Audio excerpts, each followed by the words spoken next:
我们要去缅北了，这是一趟13个小时的夜间大巴，终点站是善邦。今天我们前往缅北善邦，在缅甸仰光旅行2周后，我们将离开缅甸第一大城市仰光，前往缅北最大的城市东芝。从仰光到善邦600公里，大巴行驶了13个小时。这一路经过了很多城市小镇，我们遇到了数次检查。在离开仰光时，经过首都内比都时，以及抵达善邦时，检查最为严格。缅甸的警察和部队都会派人上车检查我们的各种资料以及登记我们的信息，这时我们才能体会到内战中的缅甸形势非常严峻。经过了一夜的旅行，在清晨的阳光将我们唤醒后，我们终于抵达了全世界华人谈之色变的缅北善邦。下面跟着费文涛开始今天的旅行。大家好，我是狒狒，我们正在背包环游东南亚。现在我们在缅甸的仰光，我们在仰光已经待了10天时间了。那今天我们就打算离开仰光，前往缅甸的善邦。那善邦呢，从地理意义上来说呢，已经属于缅北了，所以今天我们的旅行应该是充满挑战的。现在是下午的4点46分，我们是今天晚上的夜巴哈，今天晚上6点半从仰光出发，然后明天早上大概7点多到8点才会到达善邦。整个的行程有600多公里，非常的漫长哈，而且我们是晚上的车。那等一下呢，我们就要从酒店这里打车前往这个巴士站了。这个巴士站距离仰光的老城区非常的远，大概有30公里，需要40到50分钟。那我们这会儿就准备收拾一下东西，然后在 Grab 上叫辆车哈。今天晚上的晚饭呢，我们刚刚叫了个外卖，在酒店前台这里已经吃好了，喝了矿泉水，吃的外卖，吃饱喝好，我们就准备上路了。我们酒店这个小哥哥真好，帮我把背包都扛出来了。我们现在在路边等车，我们的车有点慢，已经叫了8分钟了，它堵在了那个路口那儿，就100米了，一直过不来。我们换了另外一辆出租车，刚才在网上叫的那个车呢，他不愿意给我们拉行李，所以我们重新叫了一个。他说他的车空间不够。今天我们依然是缅北3人小分队，和超哥一起。拜拜，接收登巴嘞，谢谢谢谢。我们酒店这2个小哥哥真好，一直在帮助我们。我们的3人小分队出发了，超哥害怕不？还行，不能说害怕吧，是感觉未知，就是不确定性比较高。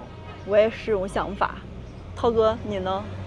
老害怕了，老紧张了，害怕回来少一个器官。听说一般不要一个，要2。下午5点的仰光有点堵啊，看我们后面都堵了多少车了。我们来仰光已经10天了，但这10天我们一直在老城区。大家是不是以为仰光就是我们镜头里拍出来的那个样子呢？其实并不是哈。看这种现代化的这种高楼大厦呀，还有很立体的这种交通啊，同样这里也是仰光。我们现在正在路过的这一片就是阴雅湖。阴雅湖一圈呢，有很多这种豪宅，富人住的地方。当地人跟我们说呢，阴雅湖这一片有很多高端的住宅、洋房，还有高端的商场，很多卖奢侈品的地方，俨然一副富人区的样子。我们最近住的这个地方离这儿有点远，一直都没有过来看，今天才看到了仰光的另一面。这里的人明显打扮的都要洋气多了。你看这大哥这帽子。我们刚刚路过了很多洋房，很漂亮的小别墅，还看到了一个比亚迪的4S 店，都是在新城区这一片。其实我也不知道本地人是怎么区分这2片区域的，但我觉得我们住的那一片应该就是老城区了，比较旧一些，有很多英国殖民时期的建筑。然后这边的楼一看都是最近这10-20年才盖的，都很新很漂亮。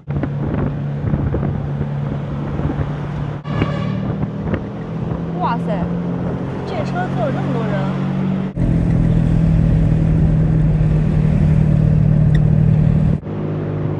这个铁丝网的里面就是仰光机场。哇塞，我刚才看到了一个哨楼，不知道我们镜头有没有捕捉到，里面还有2个拿着 AK 的大哥。机场这里是严防死守啊。我们们刚刚问了一下我们司机大哥，一个月能赚多少钱？大哥收入还不错啊，一天能赚3万缅币，一个月就90万缅币。So 1 month 900,000 1 month. 哇，near 将近90万缅币，对，差不多有个将近2000，在缅甸绝对算高收入人群啊。哦。Very high salary. Wow, you are very rich. Yes. So this is your car? A company's car. Taxi company. No taxi company. This car belong to you. Friend. Your friend. Okay. Your friend. Me rent. Yeah. One day. 两个人换班儿，就是是跟朋友共同持有这个。对。哦，这里没有出租车司机哈，等于大家都是个体，自己干自己的。对。So this car how much? 3 million or 4 million. 300-400万。对，400万。那不贵哦，不到1万块钱啊。对，1万块钱，因为这车很旧了嘛。对。看在顶上都已经包浆了。我刚才车有点晃的时候，我想拉这个拉手，已经没有了，4个拉手都没有了。这车感觉真的是18手的。对。的老丰田了。对 ，So this car is a second hand car. Yes, I can. Second hand. From Japan. Yes. 我们现在已经到了仰光的这个长途汽车站，司机带着我们在这儿兜了2圈，都没有找到我们要坐车的那家公司在哪里。这片特别大，我刚看到了有5、6家那种特别大的 Express， 我们那家叫双沟 JJ。哦，那个出租车司机很好，帮我们找了半天，终于找到我们这个 JJ Express。对啊，停车点了。我们现在来到了这个运输公司的柜台，它需要3个人的护照。我们把我们的电子票和护照给这美女了，她好像给我们换一个新票，纸质票吧，可能是。对。这地儿同时是候车室，你看，很多人在这儿休息，里面还有洗手间、对，卫生间。我们今晚要坐13个小时的车，我都不知道这个厕所怎么上。Bus number 19. 19. Yes, seat number A1. Yeah. OK. 19是我们的这个，这个是我们的这个 bus number 19号，然后 A1是我们的座位号。19。对。就是它不是车牌号，就车上面会有那个大的那个标，19、20什么的。现在在帮我们登记行李，每一个行李上挂一个号牌，啪拿错，挺好的。这边真严哈，坐大巴还要护照，护照上给你贴东西。每一个包上面绑一个这个牌，拿这个小票到时候领行李，3件行李一共。哦。Be careful。结束吧。我们的行李已经放到舱里面了。我们是比较靠里面放的，我觉得安全一点。对。咱们等会儿再上车吧，先去个洗手间，因为要开13个小时。6点整了，我们是6点半的车。我们这个就是这个公司这个时间段发的第1辆车，所以它停在这个大门口了。里面的人应该都是去善邦的吧？今天那个出租车小哥还挺好的，帮我们找到了，要我们自己找到活尼玛就行了。而且30公里打车费才要我们就2万缅币，40来块钱，挺便宜的。40来块钱。我们的大巴还有20分钟发车，给大家看一下仰光的这个客运总站的外面。这里呢，其实是每一家客运公司自己家门口停自家车的。这个黄车就是我们这家的，叫 JJ Express。看一下我们旁边这儿有很多卖零食的，因为这个巴士站发的车都是长途啊，缅甸的面积是非常大的。很多都需要走10几个小时，所以很多人路上要带吃的。看一下都有啥，这里是坚果，还有那个果脯，这里是面包，在路上充饥用的，还有一些零食啊，有土豆片儿。这是锅巴吗？再看看这里，感觉像是牛肉干、辣条之类的。我们把其他的行李已经放到大巴车的车厢里了，唯独把我们俩的厚衣服拿出来了。这是我的冲锋衣，文涛的冲锋衣在他的书包里放着。因为我们要去的地方特别的冷啊，我们现在待的这个仰光每天最低温度是21、22，最高是到36、37，就夏天的温度。但是呢，我们要去那个善邦哈，那个东支呢，它是在善邦高原上，海拔大概是1500米，我们这里的海拔是0米，那里是1500米。然后那边的温度呢，最低是6度，最高是20多度，就跟我们中国的很多高原小城是一样的，它温差是比较大的，所以呢，我们俩就把厚衣服都带在身边。明天早上我们刚到那个东芝的时候，温度是6度，早上7点多那会儿是一天中最冷的时候。刚到的时候我们就需要穿厚衣服了，超级冷，我现在都想象不来6、7度是什么感觉。上车，上车！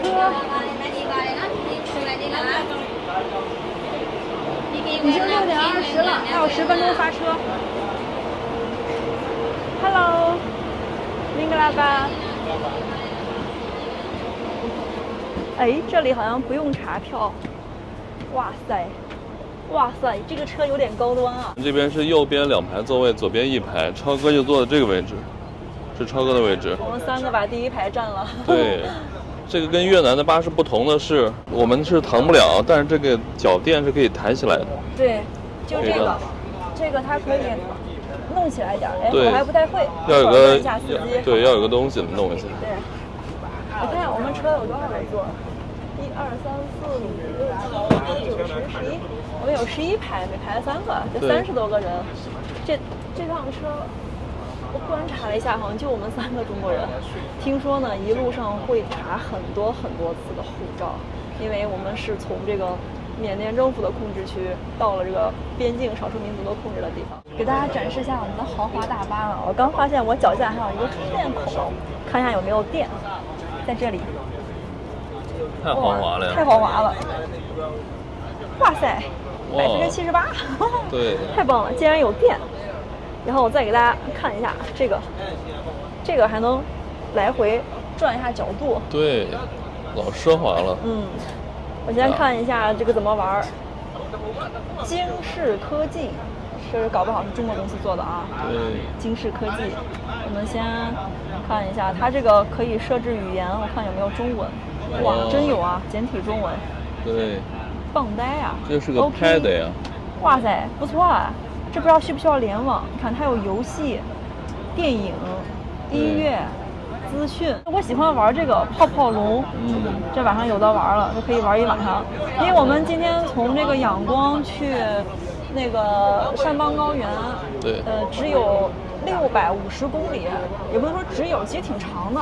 但是呢，这650公里，我们整个的行车是13到14个小时，所以大家可以算一下，它的时速就在50左右。因为我们要上高原，就要走山路，所以到那边之后，我估计是手机肯定是没有信号了，是的，只能玩一下这个来打发下时间了。那为什么我们不睡觉呢？因为我们今晚估计睡不了觉。据说一路上会有最少十几道这个检查站，因为现在的缅甸是比较复杂的，它现在毕竟呢还在内战时期，不同的地方是被不同的这个势力所控制的，所以今天晚上呢，我们要从就各个片区之间穿梭吧，它肯定是有很多个检查的。我带大家看一看这个车是什么样子的，左边1排，右边2排，老高级了。哇，最后面还有一个卧铺呢，你敢信？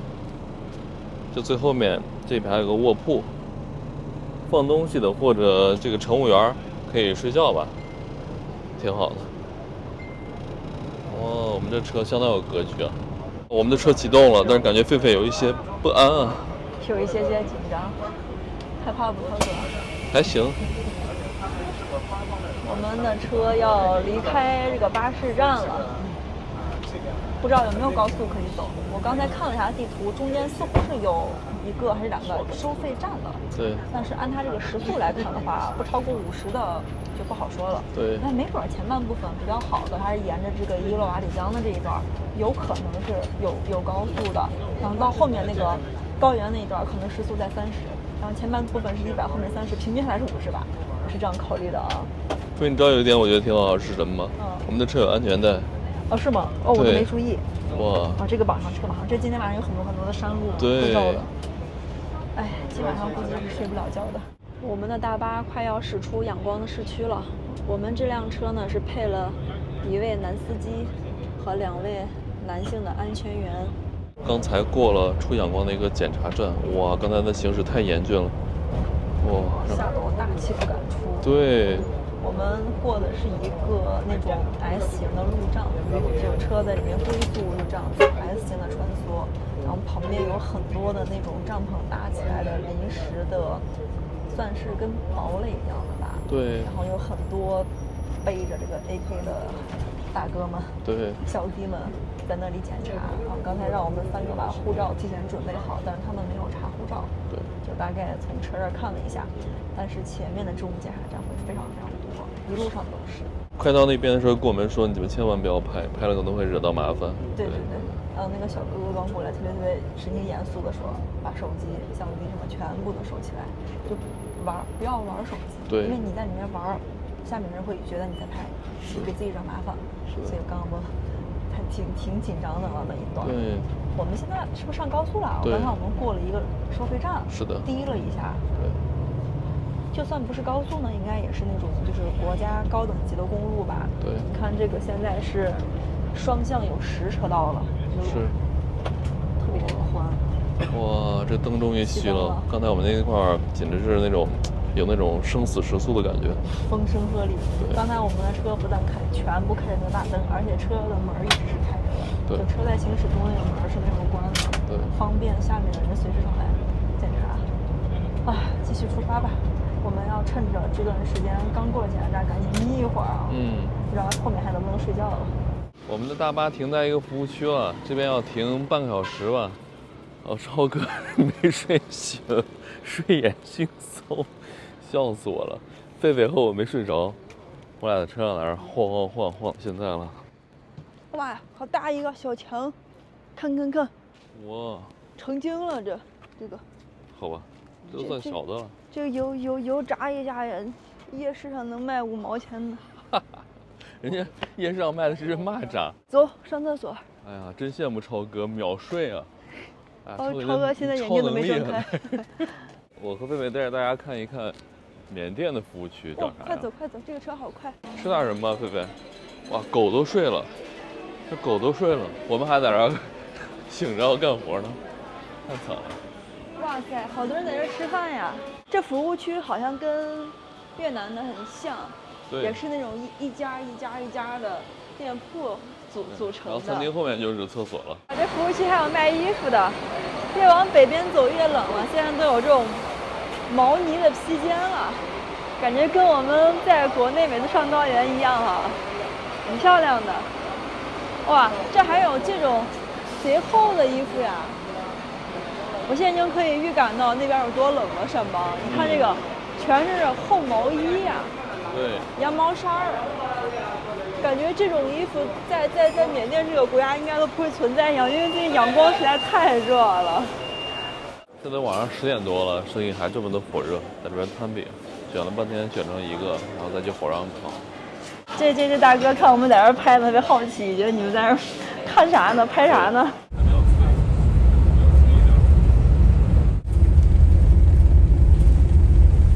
现在已经是半夜的1点了，我们车这会儿又停在了一个小的服务区。刚刚呢，我们的车已经离开了这个大路，拐进了一条小路。这条小路是条山路，大家看，就这么窄，大概有个7米宽吧。这条路就是双车道的。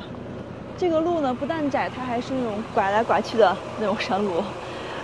现在呢1点啊，我们的车是6点半从仰光开出来的，大概开了6个多小时，6个半小时哈。6个半小时呢，已经开了500公里了。我们总共是650公里的路程，现在还剩下不到200公里，100多公里。但是呢，还需要7个小时，所以可以想象一下后面的路有多么难啊！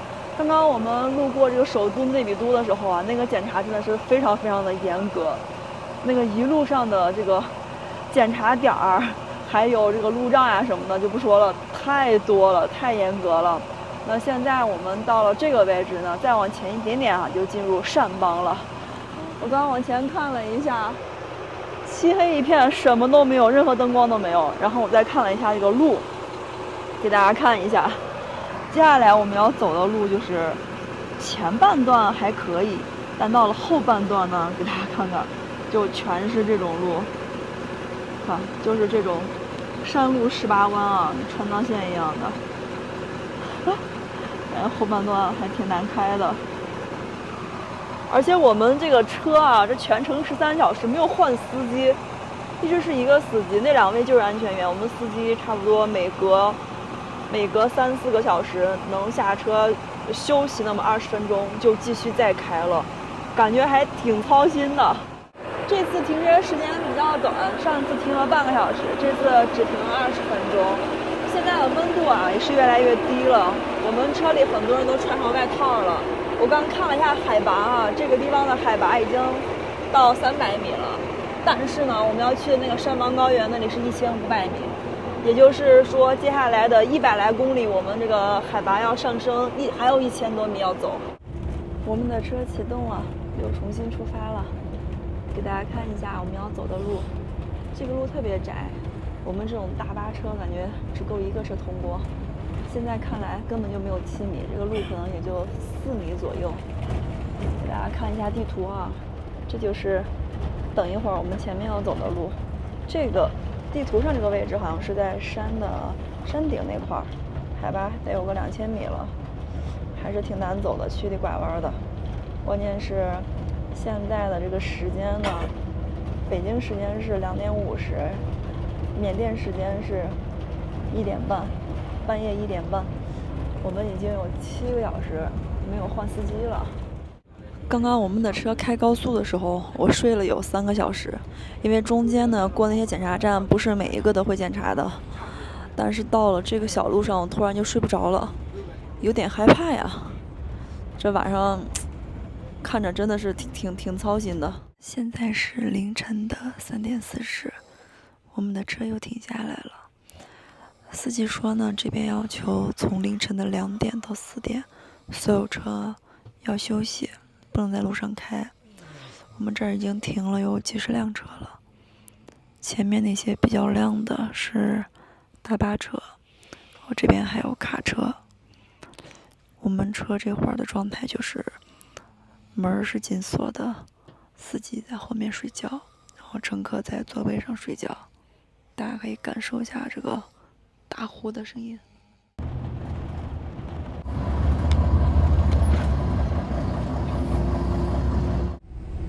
前面是一个警察局，所有车都在这里排队等着检查。因为这个位置呢是从边境地区的善邦进入政府控制区的重要的一个卡口，检查得很仔细。我们终于检查完了，对面的车还在排长队。这里对客车的检查还比较简单，主要查的是货车，看一下车厢运送的东西。我估计是怕给边境地区送武器之类的吧。我们睡了几个小时，早上起来发现已经身处在善邦的高原了，你敢信？肺已经冻成狗了。太冷了，现在的温度是6度，零上的6度，太冷了。我们俩从这个车里面出来已经开始哈白气了，太冷了，已经缩成一团了。我看了一下地图啊，我们这个位置距离东芝还有32英里，就大概50公里吧，还得再开那么1个小时左右。现在是6点40，我们到那个东芝正好就是8点了。对，希望下车的时候不要那么冷。它这个地方因为在高原上，所以温差特别大。这会儿的气温是6度，但是等到那个太阳出来后，8点就15度了，9点就20度了，它就这样子上得很快，太冷了。东芝海拔多少？1000多米？1500。昨天晚上，文涛和超哥2个人睡得呼呼的，我一晚上都没咋睡。中间呢有大概就不下20个检查站，但是其中有5个左右会查得比较细一些，其中有几次会要了我们的护照去看一下，因为外国人就没有通过这个正规途径来的，是不允许去边境地区的。我们是有签证的，是可以的。有很多就是来这儿，比如创业的这个外国人，没有签证、没有护照是不让过去的。就吃点啥？哇，这里面还挺暖和呀！哇，这暖和呀！我这是什么？当年的早餐。小咸菜，咸鱼干儿好像是，炒米饭。咸鱼干儿啊。哦，我知道大家都在吃啥了，那个就是扇面。我们这2天在仰光也吃了好几次，酒店每天也有那个扇面，它其实说是面，其实是米粉做的。一会儿可以要一个尝尝，味道还不错的。This one， This one，one，现在问，鲜豆小高子鲜面啊。How much？ 好嘛，有多少牌子？ 2,500，2500缅币，就是5块钱一份。那还有包子， How about that one? How much? 我多少牌子？ Okay. 包 What's chicken? chicken，一个3块500， 1500。 牌子。 3块钱一个包子。感觉包子跟中国包子价格一样了哈。它包子大，它包子一个这么大。吃包子，我买3个包子。超哥在这边请我们吃早饭，钱没掏够，把大姐急的，已经准备上手去超哥的钱包里面偷钱了。哇，太冷了！我现在屁股是凉的，我需要一条秋裤。扇面，善邦的扇面，哇，善邦的扇面，哦，跟我昨天吃扇面还不一样，我昨天吃的是细的。它这个是扁粉，你吃的那个是圆粉。这丝状的是什么？是不是这是姜啊？不是，这是油炸的那种，跟薄脆一样的。哦，里面的肉是什么肉？肉是猪肉，然后这是番茄酱。它这个调料就跟我们在阳光吃的一样，只是它把圆粉变成了扁粉了。对，番茄酱。花生碎。这个整个的口感就是那种酸甜的味道。你看着它是面，它其实是粉做的，是扁粉。对。扇面。太厉害了。这个面很有名的，在缅甸到处都在卖。善族的面。对。这一碟小咸菜是送的，还送了一碗汤，热汤。挺好的，这看着吃的好暖和的样子啊！对我们3个人就非得吃最好的，我超哥一人要个包子。对，屁股好凉，屁股都是冰的。这个很好吃呀！哇，这个番茄酱太香了。你是不是饿了？不是，人家善邦的扇面就是好吃。3块一个不便宜啊，感觉我们被宰了呀。老板这英语太好，好到让我觉得自己被宰了。哇塞！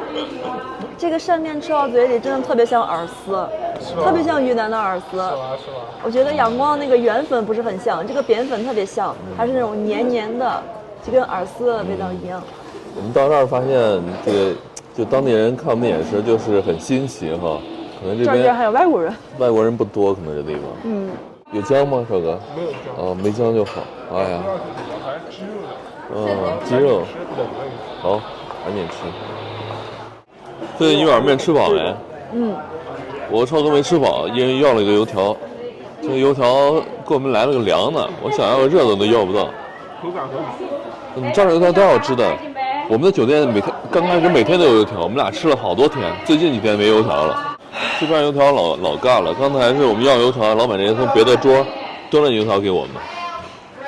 因为我们不知道缅语怎么说油条，刚好旁边桌有人点了个油条，然后文涛指着这个说，给老板说我要个这个，老板直接把那个人的端过来给他吃了，好尴尬。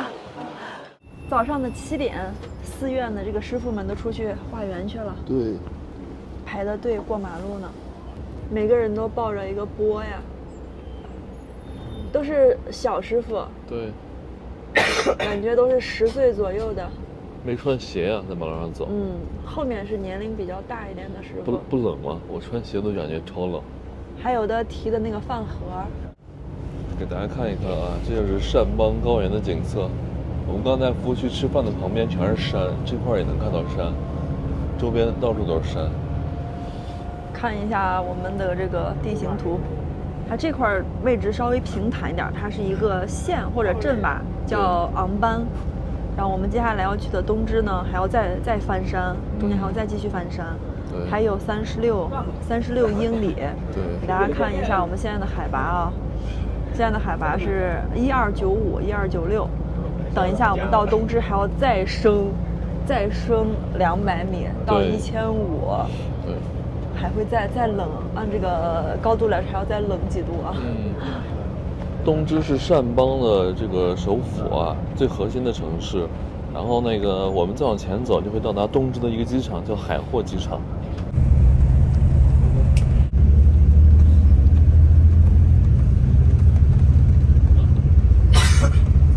我们已经到东支这边的汽车站了，但是这个汽车站不在市区内，是在郊区的位置。我往外开了几公里，10公里左右才到这个汽车站。看一下从这儿到我们酒店还有多远？还有6英里，对6英里差不多就是10公里9点几，将近10公里。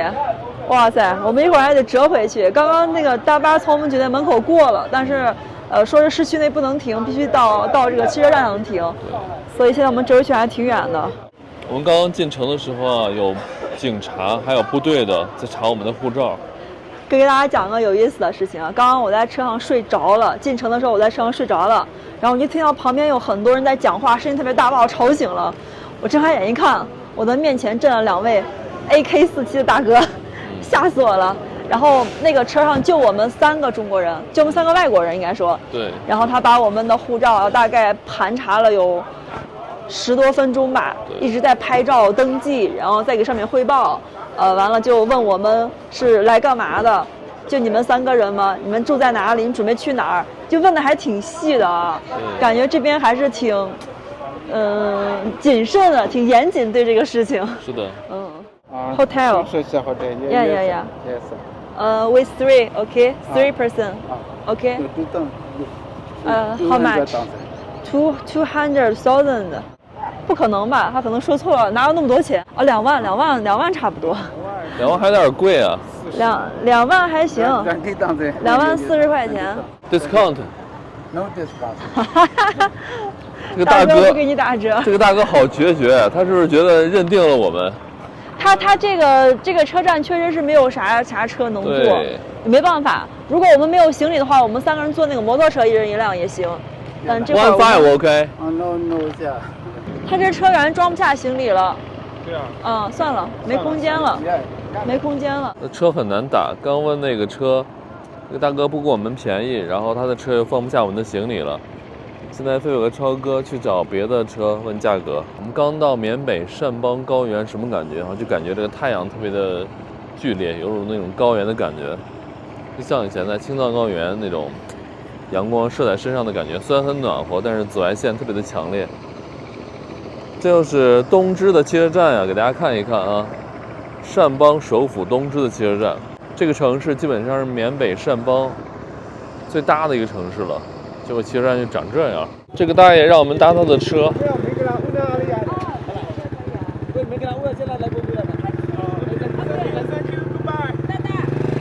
拜拜。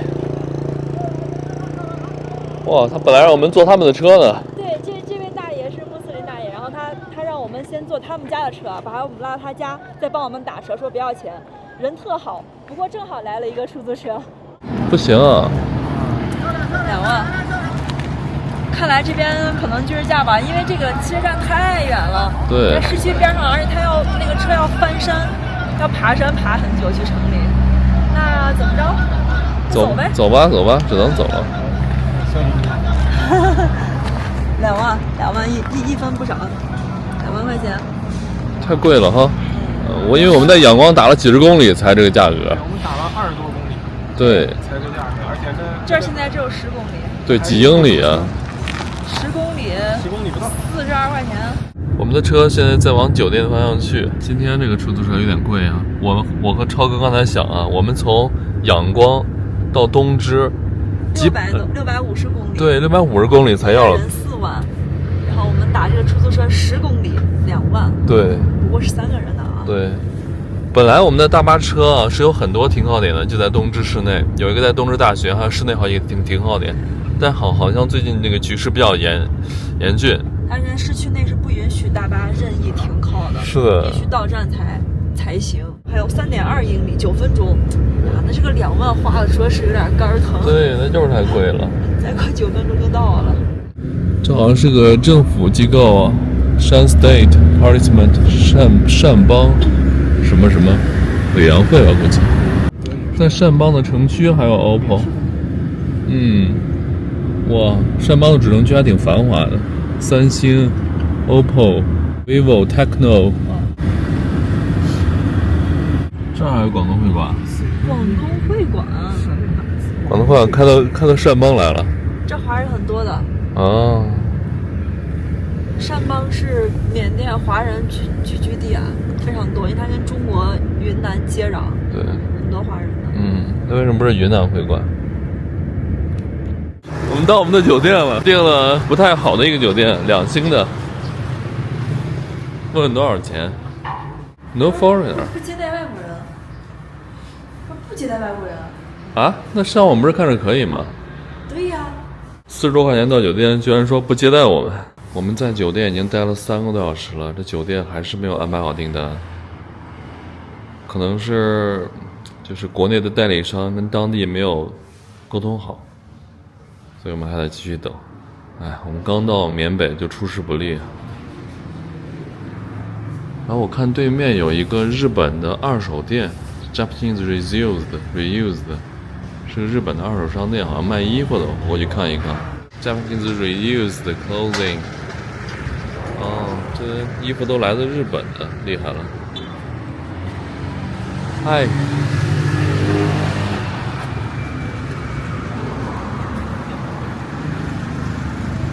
This clothing come from Japan? Yes. Oh, great. How much for one? 5,000. Okay, thank you. 这一个5000就是10块钱。啊 ，thank you. 在其他的是9万，9万的是什么房？那女的中文怎么这么好啊？啊，我学了。学的，在学校学的吗？是的。这边中国人多吗？这边也有很多华人。华人哦，所以会讲中文啊，这样子的。果然像你说的呀，善邦是华人聚集的一个区域。不，这个东芝是缅北地区的华人聚居地，嗯，然后仰光、曼德勒也有很多的。对。在缅甸这个国家呢，华人华侨是非常多的，是因为跟我们近嘛，就是跟云南是挨着的。然后以前也有很多广东人、福建人来这做生意的。在缅北善邦这边啊，住酒店还是挺多的，程序挺多的。给大家看一下，这个是酒店要求外国人必须登记的，当地政府要求的。对，看都有什么项目。这个是酒店的名称、地址，这个是我们自己的这个名字。重点呢，你还要填你父亲的名字，对，父亲的全名啊，然后国籍、性别，这是缅甸的地址，从哪儿来的，是怎么来的，车、火车、飞机，还有啥？有可能的下一个目的地是什么？就上一个目的地，下一个目的地。哇，这东西还挺多的，挺复杂的。还要填一个电子签证的一个码。对 ，Visa。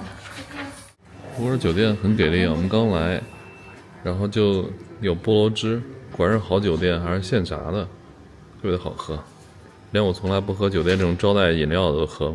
现在已经是中午的12点了，我们终于到酒店了。我们早上的8点就已经到这个东芝了。第一家酒店呢，因为这个订酒店的平台和代理商和酒店之间3方没有说好，总之我们在那儿僵持了3个小时，最后还是没办法入住，给我们最后退款了。现在我们重新找了一个酒店啊，这个酒店呢还是很不错的，我们是让这个本地会缅甸语的小哥哥帮我们找的，价格也很合适。超哥住的那一间，好像房间稍微小一点，每晚是150多人民币。我们这间大一点，每晚是200人民币。给大家看一下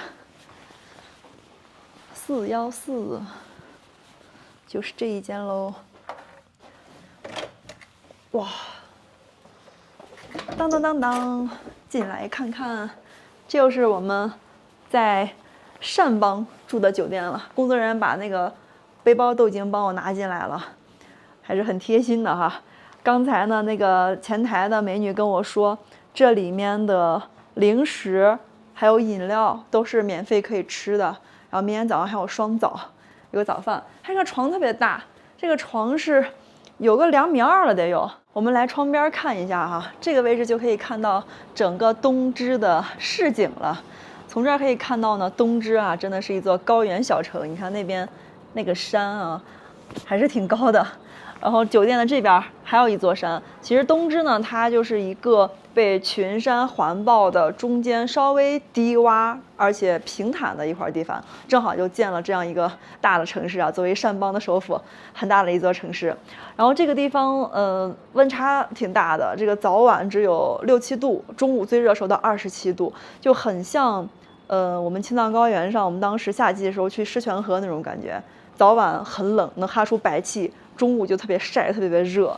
然后我们这个窗户现在是开着的，因为他们这边是很凉爽的，夏季也不是很热，所以呢，空调一般是不用的，更没有热风哈。这个前台跟我们说了，说是冷的话你们就可以要求加被子，但是没有任何的热风，没有地暖，没有这个电热毯之类的。那我们这个视频就先这样吧。从昨天晚上的6点多，我们从仰光坐大巴开始，一直到现在已经12点了。多少小时了？18个小时了。我们基本上没怎么睡觉，没怎么睡熟、睡踏实。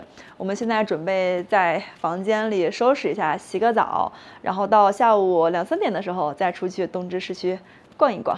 那我们下个视频再见吧。